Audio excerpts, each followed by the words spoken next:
Olá, minha amiga, olá, meu amigo, como é que vocês estão? Sejam bem-vindos a mais um episódio do estudo da Gênese, os milagres e as predições segundo o Espiritismo.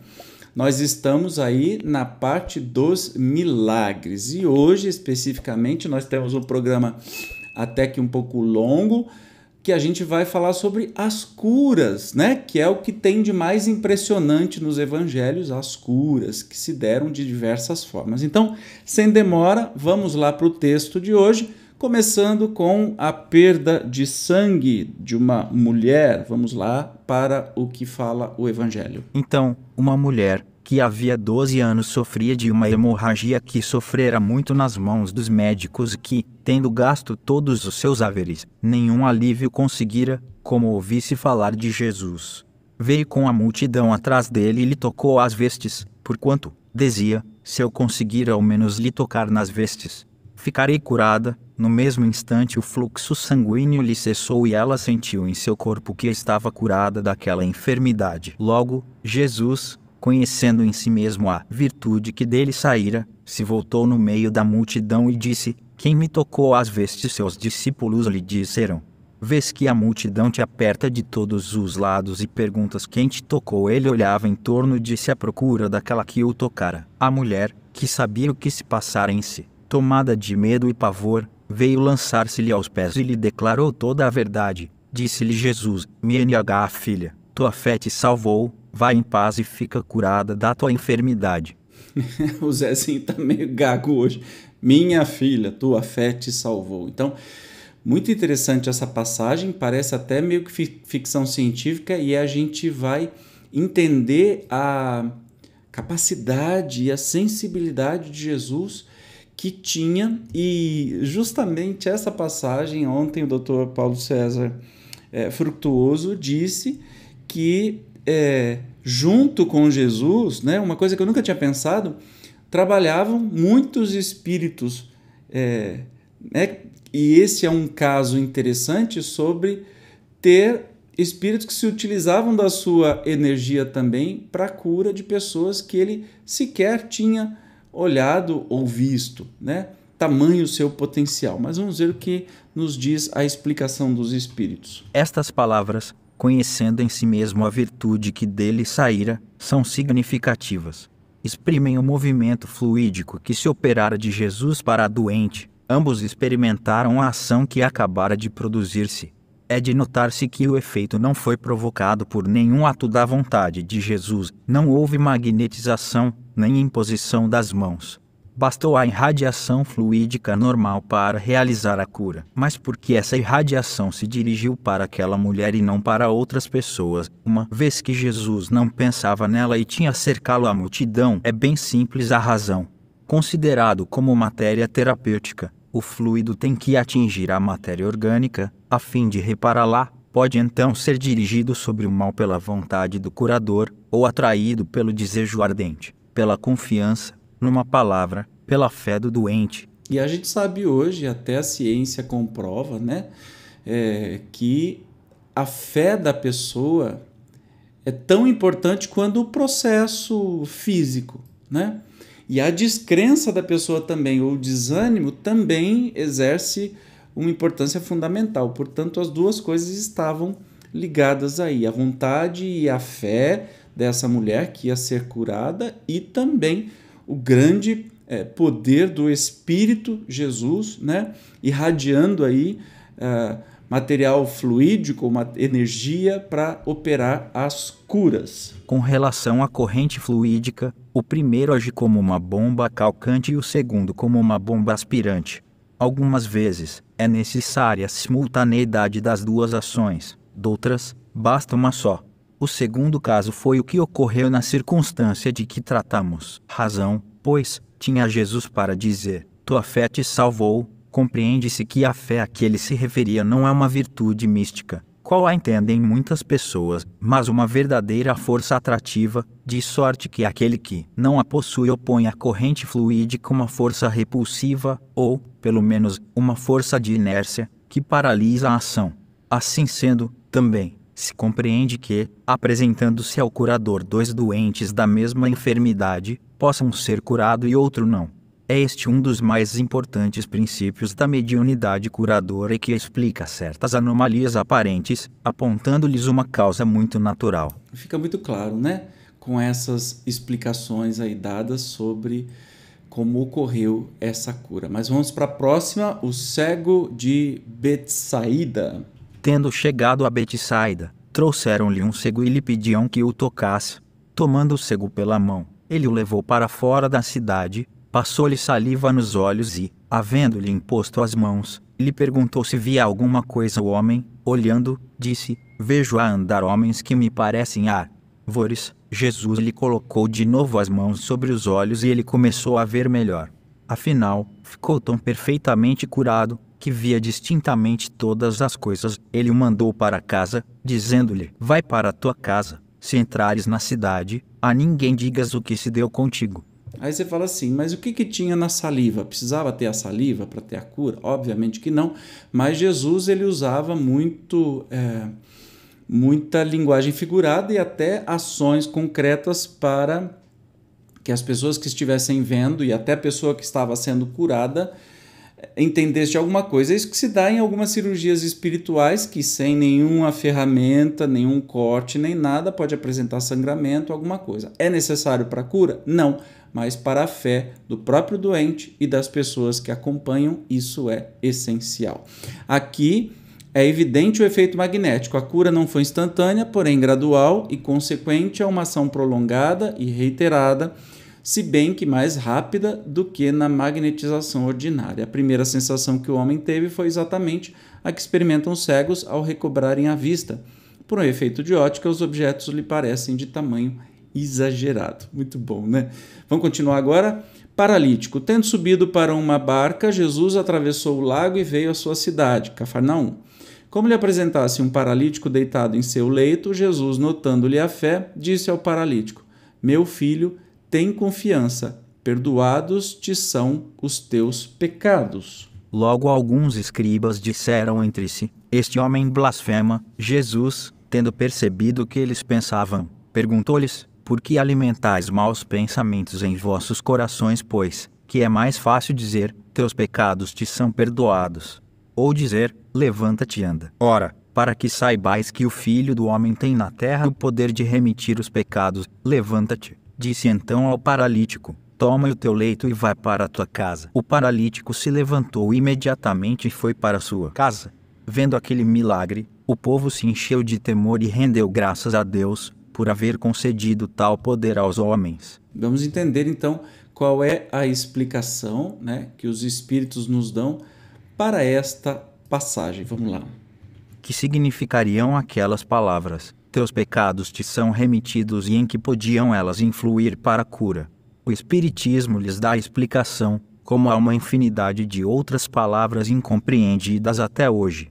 Por meio da pluralidade das existências, ele ensina que os males e aflições da vida são muitas vezes expiações do passado, bem como que sofremos na vida presente as consequências das faltas que cometemos em existência anterior e, assim, até que tenhamos pago a dívida de nossas imperfeições, pois que as existências são solidárias umas com as outras. Se, portanto, a enfermidade daquele homem era uma expiação do mal que ele praticara, o dizer-lhe Jesus: teus pecados te são remitidos, equivalia a dizer-lhe: pagaste a tua dívida. A fé que agora possuis elidiu a causa da tua enfermidade. Conseguintemente, mereces ficar livre dela. Daí o haver dito aos escribas: tão fácil é dizer: teus pecados te são perdoados, como: levanta-te e anda, cessada a causa, o efeito tem que cessar. É precisamente o caso do encarcerado a quem se declara: teu crime está expiado e perdoado, o que equivaleria a se lhe dizer: pode sair da prisão. Lindo demais isso, né? Ou seja, tudo à luz da doutrina espírita fica mais fácil de compreender. E Jesus, de novo, dá prova aí da dupla vista, dele, que ele conhecia os pensamentos das pessoas e dizia assim: ué, mas o que você está falando? Eu disse assim: teus pecados estão perdoados. Eu queria dizer assim: os teus erros, tá tudo certo daqui para trás e segue teu caminho. Aí acham que estavam blasfemando, porque só Deus pode perdoar o pecado. Uma dica: Deus não perdoa, porque Deus não se ofende. Tenha santa paciência, né, gente? E pecado é uma palavra, é uma tradução até errada que fizeram proposital para criar culpa na consciência das pessoas. Então é erro. A tradução original, segundo o professor Dr. Severino Celestino, é erro, não é pecado. Quem erra, tenta acertar de novo. Então, assim, os teus erros estão do passado, os teus erros foram esquecidos. E aí, como estavam, né, achando absurdo, quem é ele que vai falar um negócio desse?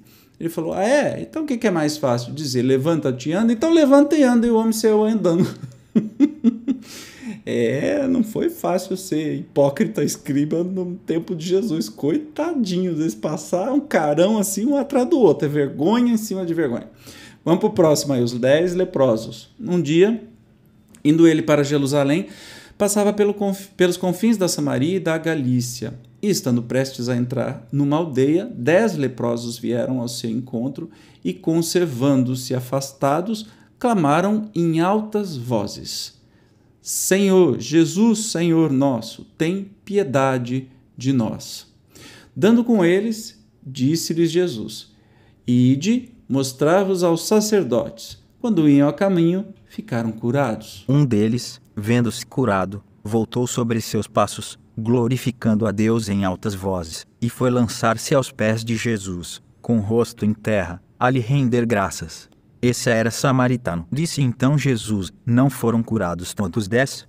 Onde estão os outros 9? Nenhum deles houve que voltasse e glorificasse a Deus, a não ser este estrangeiro. Disse a esse: Levanta-te, vai, tua fé te salvou. Mais uma vez, Jesus exaltava, né, deixava assim bem claro, com exemplos. Olha que exemplo, curou 10, voltou 1, e esse 1 não era nem da região, era um que eles achavam que era impuro, aquelas rinchas de vizinhança, sabe?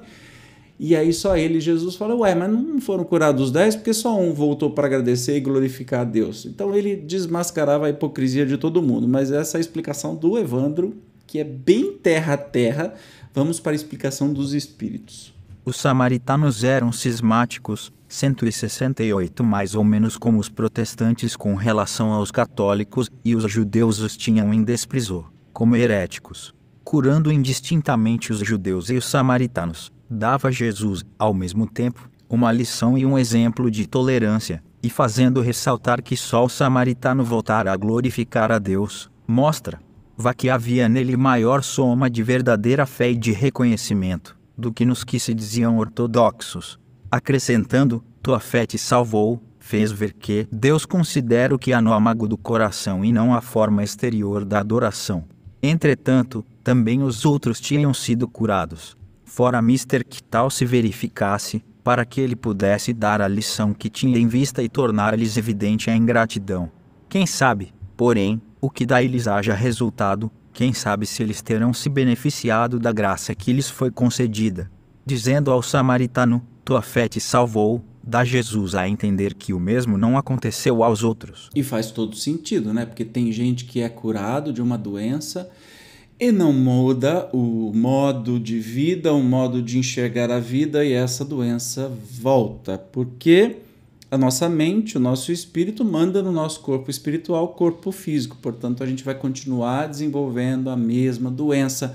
Pode ser curado 1 milhão de vezes. E olha que interessante, Jesus, sendo judeu, curou 10 leprosos, um único era samaritano, que era rixa, né? Como tem aí divisão, né?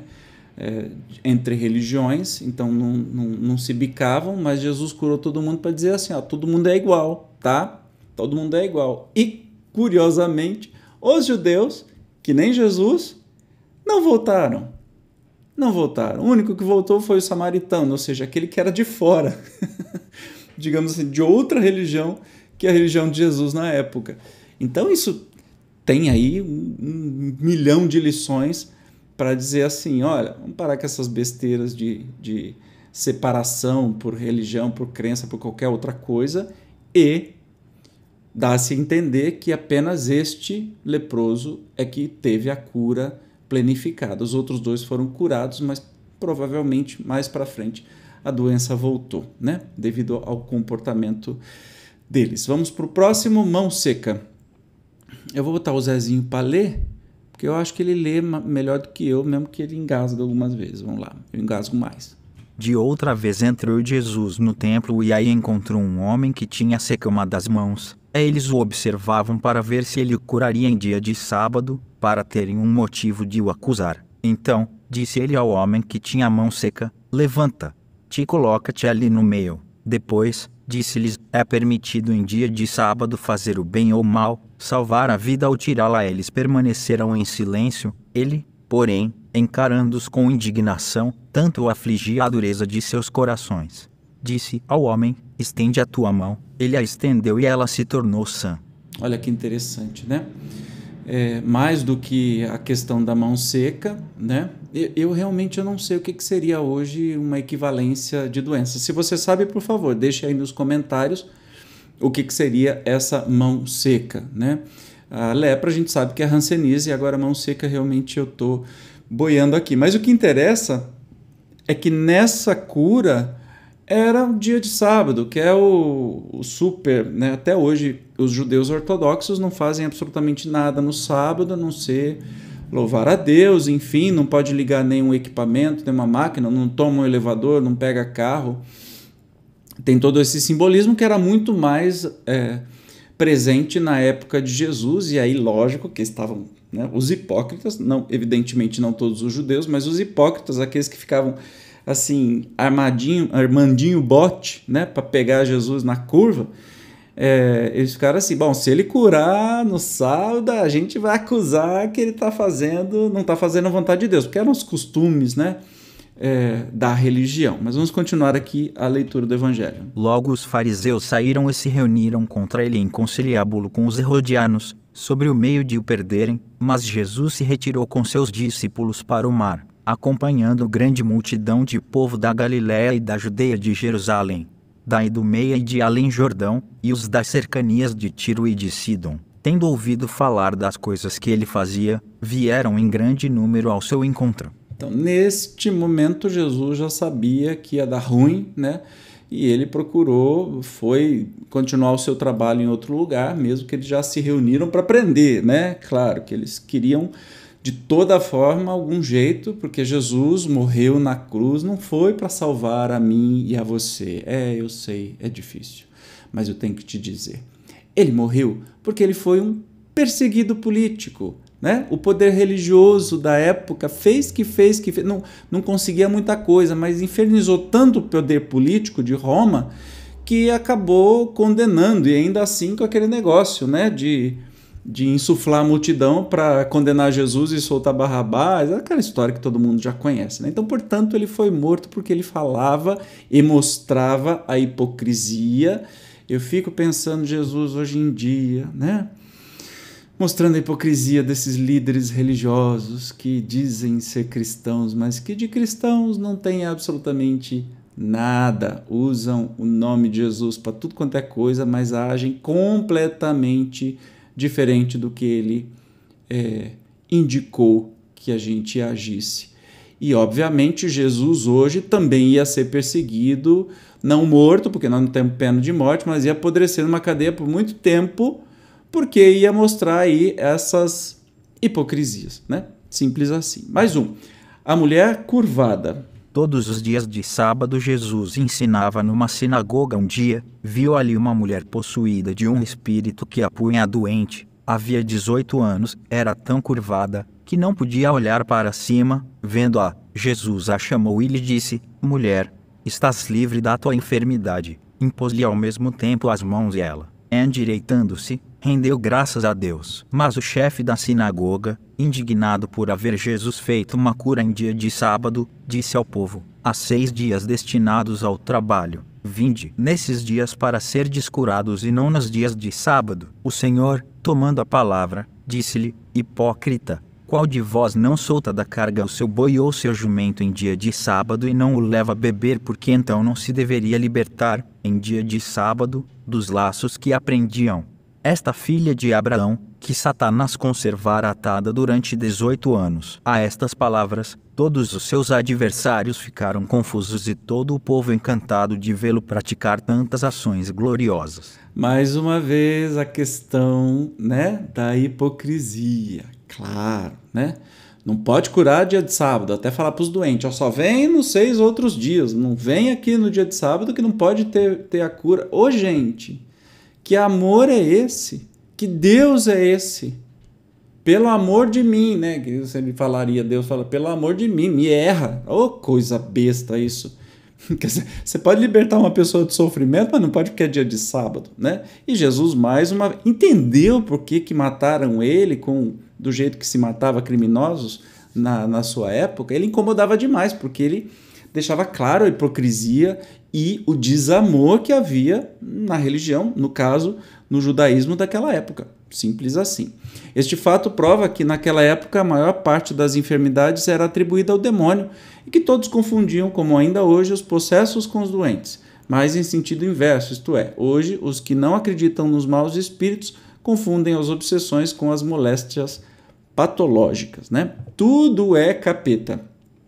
E a gente sabe que são espíritos inferiores, obsessão, né? E tantas outras coisas. Estude lá na coleção de episódios, que chique coleção de episódios, na temporada, não sei, enfim. Na playlist do Livro dos Médicos você vai ver o que é possessão, obsessão, etc e tal, né? E que hoje em dia se costuma chamar mais de capeta, cramunhão, satanás, o três dentes, um monte de apelido aí, que simplesmente são irmãos nossos menos evoluídos moralmente e que por uma sinergia, por uma lei de atração, está obsidiando outro irmão encarnado.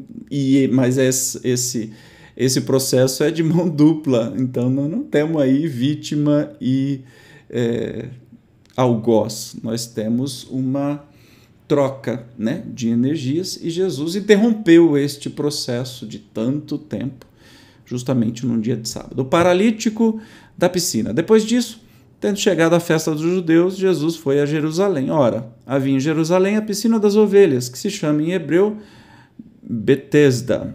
Eu sei falar muito bem hebreu, você percebeu. A qual tinha 5 galerias, onde, em grande número, se achavam deitados doentes, cegos, coxos e os que tinham ressecados os membros, todos à espera de que as águas fossem agitadas, porque o anjo do Senhor, em certa época, descia àquela piscina e lhe movimentava a água, e aquele que fosse o primeiro a entrar nela, depois de ter sido movimentada a água, ficava curado, qualquer que fosse a sua doença. Gente, isso é desumano. Você fazer um bando de gente com dificuldade, com deficiência física, sair correndo para ver, olha, se a água balançou, aí o primeiro que se jogar dentro da piscina é curado. Que é isso, gente? Pelo amor de Deus, não é de Deus, não. Mas vamos continuar. Ora, estava lá um homem que se achava doente havia 38 anos. Jesus, tendo visto deitado e sabendo doente desde longo tempo, perguntou-lhe, queres ficar curado? O doente respondeu, Senhor, não tenho ninguém que me lance na piscina depois que a água for movimentada, e, durante o tempo que levo para chegar lá, outro desce antes de mim. Disse-lhe Jesus, levanta-te, toma o teu leito e vai-te. No mesmo instante o homem se achou curado e, tomando de seu leito, pôs-se a andar. Ora, aquele dia era um sábado. Disseram então os judeus ao que fora curado, não te é permitido levares o teu leito. Respondeu o homem, aquele que me curou disse, toma o teu leito e anda. Perguntaram-lhe eles então, quem foi esse que te disse, toma o teu leito e anda? Mas nem mesmo o que fora curado sabia quem o curara, porquanto Jesus se retirara do meio da multidão que lá estava.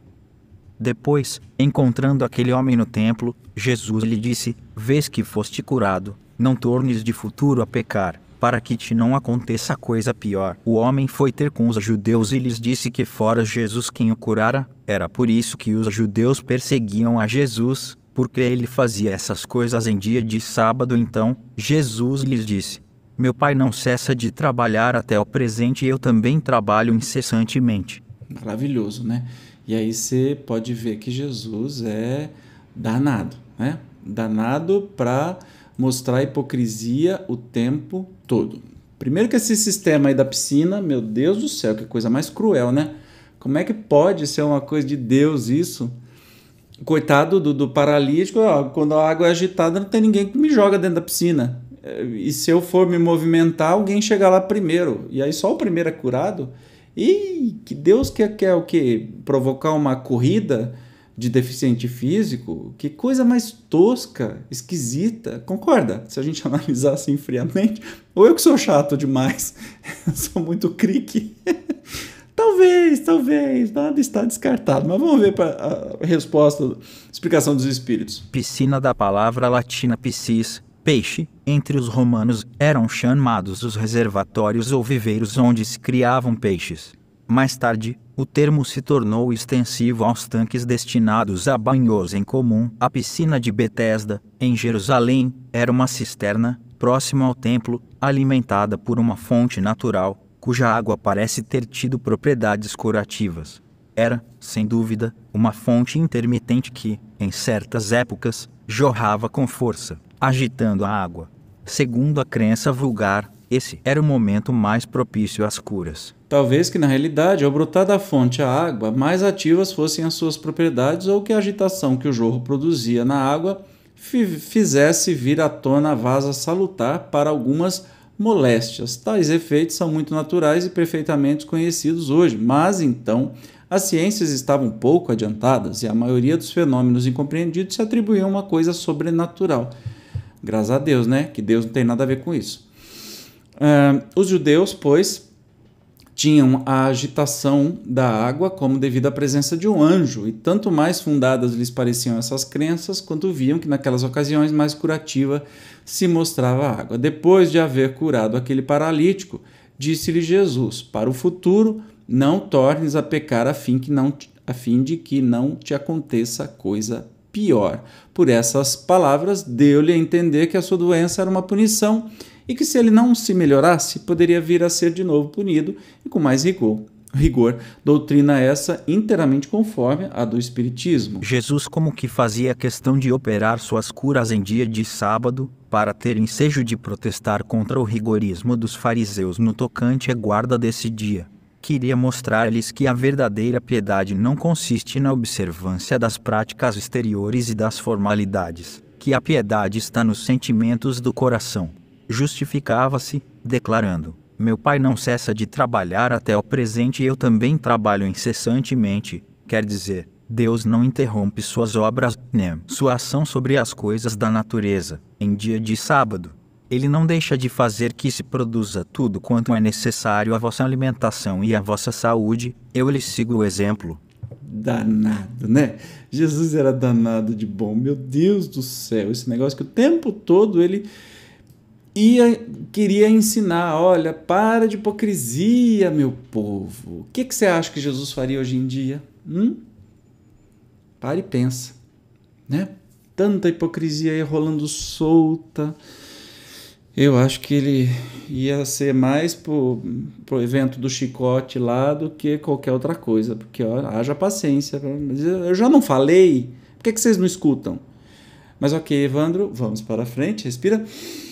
Muito bem, vamos para o cego de nascença. Ao passar, viu Jesus um homem que era cego desde que nascera, e seus discípulos lhe fizeram esta pergunta: Mestre, foi pecado desse homem, ou dos que o puseram no mundo, que deu causa que ele nascesse cego? Jesus lhes respondeu: não é por pecado dele, nem dos que o puseram no mundo, mas, para que nele se patenteiem as obras do poder de Deus. É preciso que eu faça as obras daquele que me enviou, enquanto é dia. Vem depois a noite, na qual ninguém pode fazer obras. Enquanto estou no mundo, sou a luz do mundo. Tendo dito isso, cuspiu no chão e, havendo feito lama com a sua saliva, ungiu com essa lama os olhos do cego, e lhe disse: vai lavar-te na piscina de Siloé, que significa enviado. Ele foi, lavou-se e voltou vendo claro. Nossa, lindo demais isso, né? Seus vizinhos e os que o viam antes a pedir esmolas diziam: não é este o que estava sentado a pedir esmola? Uns respondiam: é ele. Outros diziam: não, é um que se parece com ele. O homem, porém, lhes dizia: sou eu mesmo. Perguntaram-lhe então: como se te abriram os olhos? Ele respondeu: aquele homem que se chama Jesus fez um pouco de lama e passou nos meus olhos, dizendo: vai à piscina de Siloé e lava-te. Fui, lavei-me e vejo. Disseram-lhe: Onde está ele? Respondeu o homem: Não sei.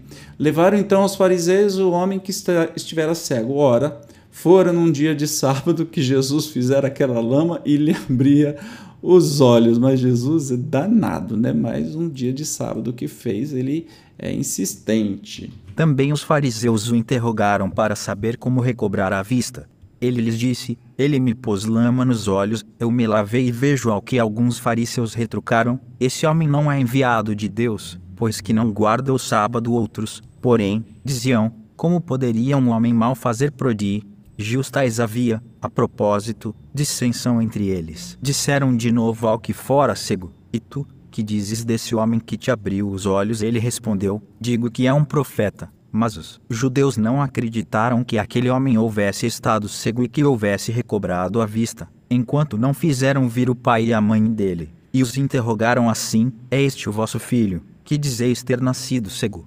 Como é que ele agora vê? O pai e a mãe responderam: Sabemos que esse é nosso filho e que nasceu cego. Não sabemos, porém, como agora vê, tampouco sabemos quem lhe abriu os olhos. Interrogai-o, ele já tem idade, que responda por si mesmo. Seu pai e sua mãe falavam desse modo, porque temiam os judeus, visto que estes já haviam resolvido em comum que quem quer que reconhecesse a Jesus como Cristo seria expulso da sinagoga. Foi o que obrigou o pai e a mãe do rapaz a responderem: Ele já tem idade, interrogai-o. Chamaram segunda vez um homem que estivera cego e lhe disseram: Glorifica a Deus, sabemos que esse homem é um pecador. Ele lhes respondeu: Se é um pecador, não sei, tudo o que sei é que estava cego e agora vejo. Tornaram a perguntar-lhe: Que te fez ele, como te abriu os olhos? Respondeu o homem: Já vô-lo disse e bem o ouvistes, porque quereis ouvi-lo segunda vez. Será que queirais tornar-vos seus discípulos? Ao que eles o carregaram de injúrias e lhe disseram: Se tu seu discípulo, quanto a nós, somos discípulos de Moisés. Sabemos que Deus falou a Moisés, ao passo que este não sabemos de onde saiu. Entende? Tudo se resume a um problema político, né? Religioso. Olha, não interessa se fez bem para você. Não devia ter curado, porque não pode ser um seguidor de Deus. Nós acreditamos em Moisés, tanto que o judaísmo não acredita até hoje que Jesus era o tal Messias prometido. Mas, gente, isso é tudo uma questão de entendimento da linguagem, do que está escrito, etc, etc. Isso, para Jesus, não muda absolutamente nada e muito menos para nós, mas ainda continua. O homem lhes respondeu: É de espantar que não saibais de onde ele é e que me tenha aberto os olhos. Ora, sabemos que Deus não exalça os pecadores, mas aquele que o honre e faça a sua vontade, a esse Deus exalça, desde que o mundo existe. Jamais se ouviu dizer que alguém tenha aberto os olhos a um cego de nascença. Se esse homem não fosse um enviado de Deus, nada poderia fazer de tudo o que tem feito. Disseram-lhe os fariseus: Tu és todo pecado, desde o ventre de tua mãe, e queres ensinar-nos a nós a o expulsaram. Bonzinhos, cara, né? Muito gente boa, ou seja, ele não estava preocupado se o cara era cego de nascença. Os pais provaram que ele era cego de nascença e alguém curou um cego de nascença, coisa que ninguém tinha feito, nem Moisés tinha feito isso, né? Mas eles não queriam saber, porque o que importava é a verdade que eles traziam. E hoje, o que tem de diferente nisso? Absolutamente nada. Muda a religião, talvez, a denominação, pior. Tem muito cristão que se diz seguidor de Cristo que agiria exatamente do mesmo jeito. Vamos à explicação. Esta narrativa, tão simples e singela, traz em si evidente o cunho da veracidade. Nada aí é de fantasista, nem de maravilhoso. É uma cena da vida real apanhada em flagrante. A linguagem do cego é exatamente a desses homens simples, nos quais o bom senso supre a falta de saber e que retrucam com bonomia aos argumentos de seus adversários, expendendo razões a que não faltam justeza, nem oportunidade. O tom dos fariseus, por outro lado, é o dos orgulhosos que nada admitem acima de suas inteligências e que se enchem de indignação à só ideia de que um homem do povo lhes possa fazer observações. Afora a cor local dos nomes, dir-se-ia ser do nosso tempo o fato. Ser expulso da sinagoga equivalia a ser posto fora da igreja. Era uma espécie de excomunhão. Os espíritas, cuja doutrina é a do Cristo de acordo com o progresso das luzes atuais, são tratados como os judeus que reconheciam em Jesus o Messias. Excomungando-os, a igreja os põe fora de seu seio, como fizeram os escribas e os fariseus com os seguidores do Cristo. Assim, aí está um homem que é expulso porque não pode admitir seja um possesso do demônio aquele que o curara e porque rende graças a Deus pela sua cura. Não é o que fazem com os espíritas. Obter dos espíritos salutares conselhos, a reconciliação com Deus e com o bem, curas, tudo isso é obra do diabo e sobre os que isso conseguem lança-se anátema. Não se tem visto padres declararem, do alto do púlpito, que é melhor uma pessoa conservar-se incrédula do que recobrar a fé por meio do espiritismo. Não aos que dizem a doentes que estes não deviam ter procurado curar-se com os espíritas que possuem esse dom, porque esse dom é satânico. Não aos que pregam que os necessitados não devem aceitar o pão que os espíritas distribuem, por ser do diabo esse pão. Que outra coisa diziam ou faziam os padres judeus e os fariseus? Aliás, fomos avisados que tudo hoje tem que se passar como ao tempo de Cristo. A pergunta dos discípulos, foi algum pecado deste homem que deu causa que ele nascesse cego revela que eles tinham a intuição de uma existência anterior, pois, do contrário, ela careceria de sentido, visto que um pecado somente pode ser causa de uma enfermidade de nascença, se cometido antes do nascimento, portanto, numa existência anterior. Se Jesus considerasse falsa semelhante ideia, ter-lhes-ia dito, como houvera este homem podido pecar antes de ter nascido em vez disso. Porém, diz que aquele homem estava cego, não por ter pecado, mas para que nele se patenteasse o poder de Deus, isto é, para que servisse de instrumento a uma manifestação do poder de Deus. Se não era uma expiação do passado, era uma provação apropriada ao progresso daquele espírito, porquanto Deus, que é justo, não lhe imporia um sofrimento sem utilidade. Quanto ao meio empregado para sua cura, evidentemente aquela espécie de lama feita de saliva e terra nenhuma virtude podia encerrar, a não ser pela ação do fluido curativo de que fora impregnada.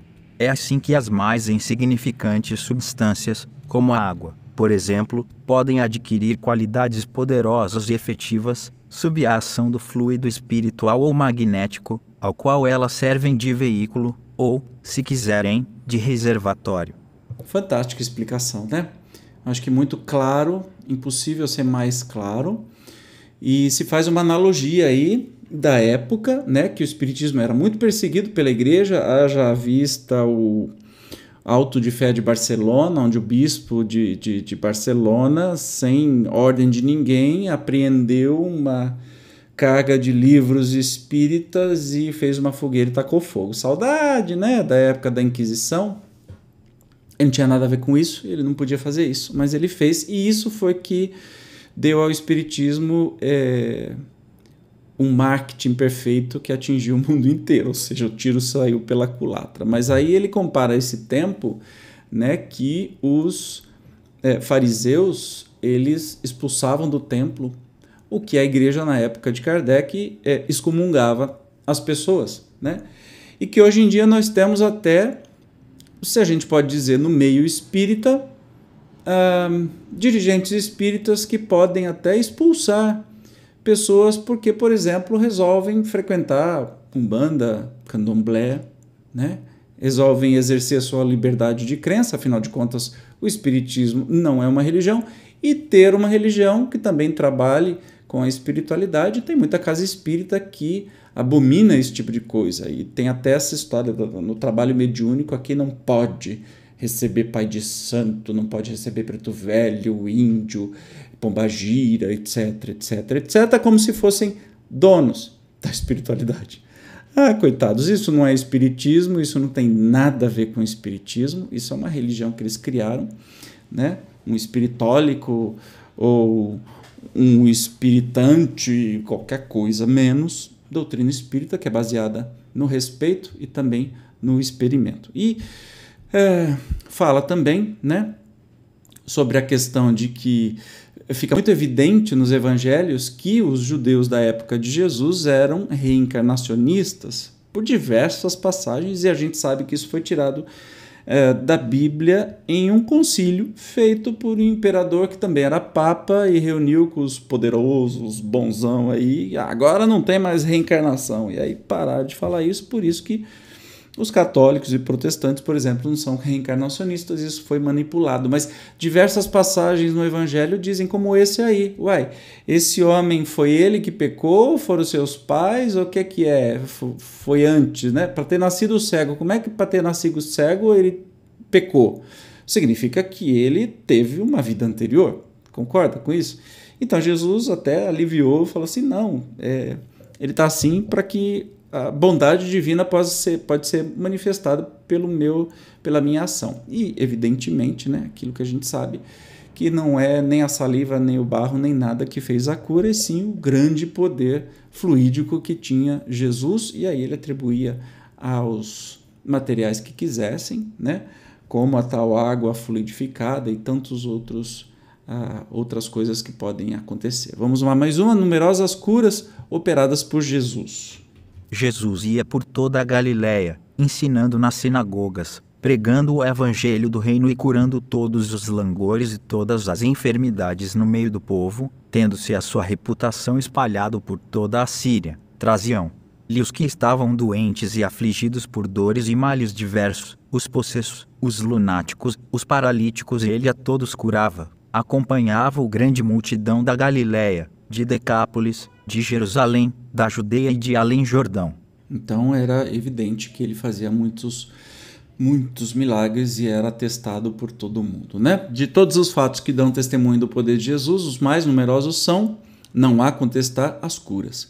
Queria ele provar dessa forma que o verdadeiro poder é o daquele que faz o bem, que o seu objetivo era ser útil e não satisfazer a curiosidade dos indiferentes por meio de coisas extraordinárias. Aliviando os sofrimentos, prendia-se as criaturas pelo coração e fazia prosélitos mais numerosos e sinceros, do que se apenas os maravilhasse com os espetáculos para os olhos. Daquele modo, fazia-se amado, ao passo que se limitasse a produzir surpreendentes fatos materiais. Conforme os fariseus reclamavam, a maioria das pessoas não teria visto nele senão um feiticeiro ou um mágico hábil, que os desocupados iriam apreciar para se distraírem. Assim, quando João Batista manda, por seus discípulos, perguntar-lhe se ele era o Cristo, a sua resposta não foi, eu sou, como qualquer impostor houvera podido dizer.